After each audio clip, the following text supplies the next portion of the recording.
शमशान घाट और नरभक्षण, राख से सने हुए चेहरे और खोपड़ी में पानी पीना।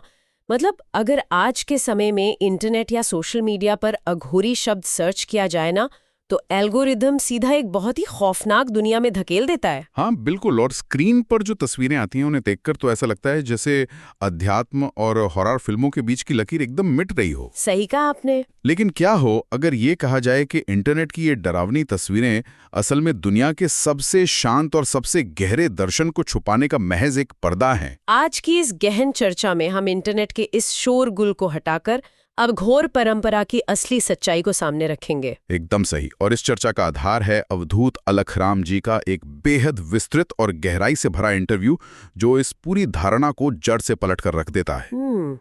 तो इंटरनेट और इंसानी दिमाग का ना एक बहुत ही दिलचस्प गठजोड़ है। दिमाग हमेशा रहस्य और डर की तरफ बड़ी जल्दी खिंचता है। हाँ, और मीडिया इसी मनोवैज्ञानिक कमजोरी का पूरा फायदा उठाता है। तो इस डीप डाइव का लक्ष्य सिर्फ डरावनी कहानियों को खारिज करना नहीं है, बल्कि उस विज्ञान और मनोविज्ञान को समझना है जिस पर यह प्राचीन अघोर दर्शन टिका हुआ है। ठीक है, तो चलिए इसे थोड़ा खोलकर समझते हैं। सबसे पहले उसी विवाद पर आते हैं जो इंटरनेट पर सबसे ज्यादा दिखता है। कैमरे के सामने लोग मुर्दे का मांस खाते हुए दिखते हैं। क्या ये सब सिर्फ एक भ्रम है या इसके पीछे कोई सच्चाई है? हाँ, इंटरव्यू में इसका बहुत ही बेबाक जवाब दिया गया है। जिन तथाकथित अघोरियों को मीडिया कैमरे पर कुछ भी डरावना करते हुए दिखाता है, वे असल साधक होते ही नहीं हैं। अच्छा, तो वो कौन होते हैं? स्रोत के अनुसार वे अक्सर नशे के, खासकर हेरोइन या भारी ड्रग्स के आदी लोग होते हैं। उन्हें चंद रुपयों का, मतलब मान लीजिए 1000 रुपए का लालच देकर कैमरे के सामने कुछ भी वीभत्स करने के लिए कहा जाता है। अरे बाप रे, मतलब ये सब सिर्फ टीआरपी का खेल है? बिल्कुल। मीडिया अपनी टीआरपी के लिए इस विकृत रूप को बुनाता है। अघोर का असली अर्थ तो इसके नाम में ही छिपा हुआ है। अघोर यानी जो घोर न हो, जो जरा भी कठिन या जटिल न हो, बल्कि जो अति सरल और सहज हो। ये तो बहुत ही अजीब विरोधाभास है। जो चीज अपने नाम से ही सरल होने का दावा कर रही है, दुनिया उसे सबसे भयानक मान बैठी है। हाँ, यही तो विडंबना है। लेकिन अगर अघोर इतना ही सरल है, तो फिर उस शव साधना का क्या मतलब है? आम धारणा तो यही है कि किसी मुर्दे के ऊपर बैठकर तंत्र मंत्र किया जा रहा है। अगर हम इस धारणा को भौतिक चश्मे से हटाकर मनोवैज्ञानिक चश्मे से देखें, तो शव साधना का किसी भौतिक मुर्दे के साथ शमशान में बैठने से कोई लेना देना नहीं है। अच्छा, तो फिर असली शव साधना क्या है? ये पूरी तरह से मन की एक अवस्था है। जरा सोचिए, एक मुर्दे की क्या इच्छा होती है? कोई इच्छा नहीं होती। एकदम सही। उसे इस बात की कोई फिक्र नहीं होती कि उसे शमशान ले जाया जा रहा है या महल में रखा गया है। उसे भूख नहीं लगती, प्यास नहीं लगती। उसकी वासना और लालच पूरी तरह शून्य हो चुके होते हैं। मतलब अगर कोई इंसान जीते जी अपने मन को इस अवस्था तक ले आए जहां दुनिया की कोई भी मोह माया उसे हिला न सके, तो वही असली शव साधना है। बिल्कुल। इसमें शरीर पूरी तरह जीवित है, लेकिन मन अपनी इच्छाओं के प्रति मर चुका है। ये तो हॉलीवुड की ज़ॉम्बी फिल्मों के एकदम उलट हो गया। मतलब हॉलीवुड दिखाता है कि शरीर मर चुका है, सड़ रहा है, लेकिन वो फिर भी भूख से भरा हुआ है और इंसानों के पीछे भाग रहा है। हाँ, और अघोर दर्शन इसके एकदम विपरीत बात कर रहा है। अघोर कह रहा है कि शरीर जीवित है, लेकिन अंदर का जो मन है वो इच्छाओं के प्रति एक मुर्दे जैसा हो गया है। पर मैं सोच रही थी कि अगर ये सब सिर्फ मन को मारने के बारे में है, तो लोग लालच से छूट क्यों नहीं पाते? हम देखते हैं कि बड़े बड़े संत भी सत्ता और पैसे के लालच में फंस जाते हैं। स्रोत में इसका बहुत ही सटीक कारण बताया गया है। इंटरव्यू में एक वाक्य है कि पाप के बाप का नाम लोभ है।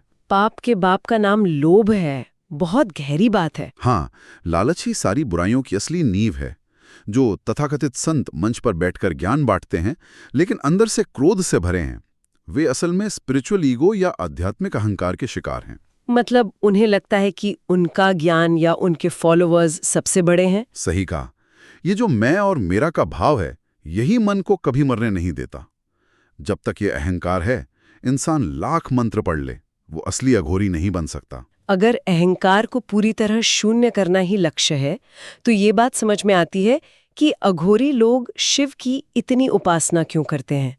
क्योंकि वेद और पुराणों में बाकी देवताओं के माता पिता का जिक्र है, लेकिन शिव की कोई शुरुआत नहीं बताई गई है। एकदम सही। वो उस पूर्ण शून्य का प्रतीक हैं, जहां कोई मैं या मेरा है ही नहीं। इसी वजह से अघोर परंपरा में शिव को आदि गुरु और पहला संत माना जाता है। यहाँ आकर बात सच में बहुत दिलचस्प हो जाती है। जब एक साधक शिव के उस शून्य वाले स्वरूप से जुड़ता है तो वो अपने मन को शांत करने की कोशिश करता है, और यहीं पर ओम नमः शिवाय मंत्र का जिक्र आता है। बिल्कुल। और यहाँ जो बात सबसे हैरान करने वाली है वो ये है कि इंटरव्यू में इस मंत्र का जो अनुवाद दिया गया है वो बहुत अलग है। हाँ, मैंने पढ़ा, वो सच में झकझोर देने वाला है। इसका अर्थ बताया गया है, आओ मृत्यु मैं तुम्हें नमन करता हूँ। जी हाँ। अब सोचिए, पूरी दुनिया मृत्यु से भाग रही है, अस्पतालों में करोड़ों रुपए खर्च हो रहे हैं, इंसान बस एक दिन और जीना चाहता है, फिर कोई अपनी ही मृत्यु को क्यों बुलाएगा? ये तो इंसान की जिंदा रहने की बुनियादी फितरत के ही खिलाफ है। हाँ, यहाँ पर शब्दों के शाब्दिक अर्थ से परे जाकर देखना होगा। ये भौतिक शरीर की मृत्यु का आह्वान बिल्कुल नहीं है। तो फिर किसकी मृत्यु? ये मन की मृत्यु का निमंत्रण है। मंत्र के जरिए साधक कह रहा है कि मेरे मन की जो चंचलता है, जो अहंकार है, उसकी मृत्यु हो जाए। जब तक ये शोर मचाने वाला मन चुप नहीं होगा, भीतर से परमात्मा की आवाज नहीं सुनाई देगी। ये बिल्कुल वैसा ही है जैसे एक कमरे में दो लोग एक साथ बहुत तेज आवाज में बात कर रहे हो। अगर एक चुप नहीं होगा तो दूसरे की बात समझ ही नहीं आएगी। बहुत बढ़िया उदाहरण दिया आपने। मन लगातार बोल रहा है, मांग कर रहा है। ईश्वर की आवाज तब तक दबी रहती है जब तक मन मौन नहीं हो जाता। और इसी मौन को समझने के लिए इंटरव्यू में 3 शरीरों का जिक्र है ना? हाँ, स्रोत के अनुसार अघोर दर्शन सिर्फ इस भौतिक या स्थूल शरीर को सब कुछ नहीं मानता। असली काम होता है सूक्ष्म शरीर यानी एस्ट्रल बॉडी पर, जो हमारा मन और चेतना का केंद्र है। एकदम। अघोर का पहला बड़ा लक्ष्य इसी सूक्ष्म शरीर को जागृत करना है। स्रोत दावा करता है कि ये सूक्ष्म शरीर बिना भौतिक अस्तित्व के भी यात्रा कर सकता है। लेकिन इसे जगाने के रास्ते में एक बहुत बड़ी दीवार खड़ी होती है, डर। और डर का सामना करने के लिए स्रोत में जो तरीके बताए गए हैं वे बहुत ही खौफनाक है। हाँ, जैसे बाबा किनाराम के बारे में लिखा है कि वो बचपन में शिष्यों को रात के 12 बजे शमशान से लकड़ी लाने भेजते थे और कहते थे कि पीछे मुड़कर नहीं देखना है। ईमानदारी से कहूं तो ये आध्यात्मिक जागृति कम और एक गहरा ट्रॉमा ज्यादा लगता है। क्या भगवान तक पहुंचने के लिए इतनी डरावनी परीक्षाएं लेना सच में जरूरी है? ये सवाल बहुत वाजिब है। लेकिन अघोर दर्शन के अनुसार ये मुश्किलें इसलिए पैदा की जाती हैं ताकि साधक की पात्रता यानी वर्दीनेस तय की जा सके। पात्रता मतलब वो इसके लायक है या नहीं? बिल्कुल। इसे ऐसे समझिए कि हाई वोल्टेज तार को जोड़ने के लिए मजबूत केबल चाहिए। इंटरव्यू में भैरव शब्द को समझाया गया है जहां भय यानी डर की पूरी तरह मृत्यु हो जाए। अच्छा, तो जिसके अंदर का डर मर गया वही भैरव बनता है? हाँ, और जो बिना पात्रता के इस रास्ते पर चलने की जिद करता है उसका अंजाम बहुत भयानक होता है। जैसे वो बंगाली दादा की घटना, उस कहानी को पढ़कर तो मेरे पसीने छूट गए। वो कहानी बहुत ही अहम है। बंगाली दादा ने बिना योग्य बने भैरव मंत्र की सिद्धि की जिद पकड़ ली थी। गुरु के मना करने पर भी वो एक वीरान शमशान में मंत्र का जाप करने लगे। तो फिर क्या हुआ? क्योंकि उनकी पात्रता नहीं थी तो भैरव ने कोई भूत नहीं भेजा बल्कि एक भयानक भ्रम रचा। बंगाली दादा ने देखा कि एक घुमंतू परिवार शमशान में आता है। अरे बाप रे! उस परिवार का मुखिया पहले अपने मुर्गे काटता है, फिर अपना पूरा भैंसा काटकर बर्तन में डाल देता है। क्या बात कर रहे हैं? और अंत में अपनी भूख मिटाने के लिए वो अपने ही बच्चे को काटकर उस खोलते हुए बर्तन में डाल देता है। ओहो, ये सब बंगाली दादा अपनी खुली आंखों से देख रहे थे। ये कोई सपना नहीं था। बिल्कुल खुली आंखों से। पर अघोर दर्शन के विज्ञान के हिसाब से ये भ्रम काम कैसे करता है? कोई इंसान इतना विभत्स दृश्य कैसे देख सकता है? हाँ, जब कोई बिना पात्रता के उस असीम ऊर्जा को खींचता है तो वो ऊर्जा इंसान के मन के सबसे गहरे डरों को एक प्रोजेक्टर की तरह सामने खड़ा कर देती है। मतलब वो कोई बाहरी राक्षस नहीं था बल्कि उनके खुद के अंदर का डर था। एकदम सही। वो डर हकीकत बनकर सामने आ गया। वो वहां से भाग गए और स्रोत बताता है कि वो अपना मानसिक संतुलन पूरी तरह खो बैठे। अंत में बनारस की सड़कों पर पागल होकर उनकी मृत्यु हो गई। ये सच में साबित करता है कि बिना पात्रता के अध्यात्म में उतरना कितना खतरनाक हो सकता है। लेकिन स्रोत ये भी दावा करता है कि जो इस परीक्षा को पास कर लेता है उसकी शक्तियां भौतिक विज्ञान के नियमों को पलट देती हैं। हाँ बिल्कुल। पर जो लोग ये चर्चा सुन रहे हैं उनके लिए हवा में तैरना या बिना फोन के दूर बात करना फैंटेसी जैसा लग सकता है। एक तार्किक दिमाग इसे कैसे माने? स्वाभाविक है, लेकिन स्रोत इसे एक अलग विज्ञान के तहत समझाता है।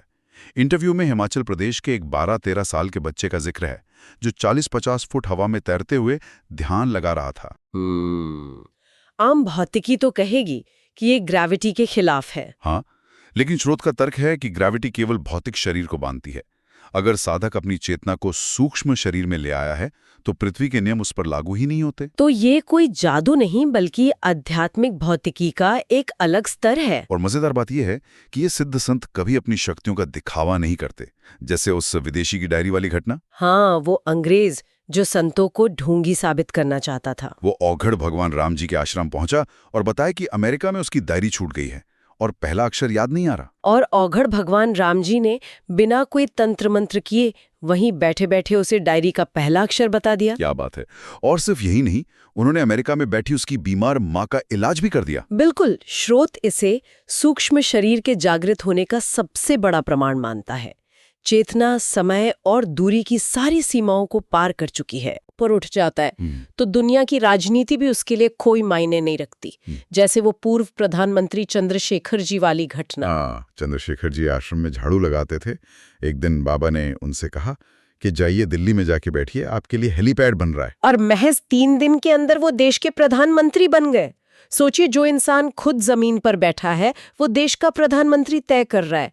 तो आखिर इस सब का मतलब क्या है? इसका सीधा सा मतलब है कि एक असली गुरु वो नहीं जो खुद के लिए सत्ता चाहता है, बल्कि वो है जो इस दुनिया से मुक्त होकर अपने एक वाक्य से किसी को भी राजा बना सकता है। इंटरव्यू में इसे एक गहरे वाक्य में कहा गया है, संत का कोई अंत नहीं होता क्योंकि वो कुछ बनना ही नहीं चाहता, उसकी व्यक्तिगत इच्छा बची ही नहीं है। ये पूरी चर्चा सच में उस डरावनी सोच को पूरी तरह पलट देती है।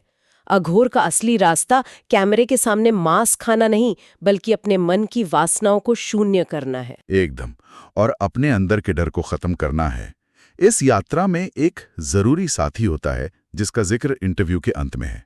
वो है पीड़ा, यानी सफरिंग। अच्छा, पीड़ा कैसे? गुरुजी का एक कथन है कि हे दुख, तू मेरे पास बार बार आ, तेरे आने से मुझे ईश्वर की याद आती है। आध्यात्मिक मार्ग पर पीड़ा ही वो भट्टी है जो अहंकार को गलाकर शुद्ध करती है। ये विचार सच में सोचने पर मजबूर करता है। श्रोताओं के लिए एक बहुत बड़ा सवाल है, जब भी हम किसी कड़वे सच से भागते हैं तो क्या हम खुद को बचा रहे हैं या सिर्फ अपने स्पिरिचुअल ईगो को? सही बात है। क्या हमारा आराम ही हमारे जागरण का सबसे बड़ा दुश्मन है? क्या वो पीड़ा ही वो चीज है जो हमें हमारी नींद से जगा सकती है? इसी गहरे विचार के साथ इस चर्चा को यहीं समाप्त करते हैं ताकि इस पर और मंथन किया जा सके।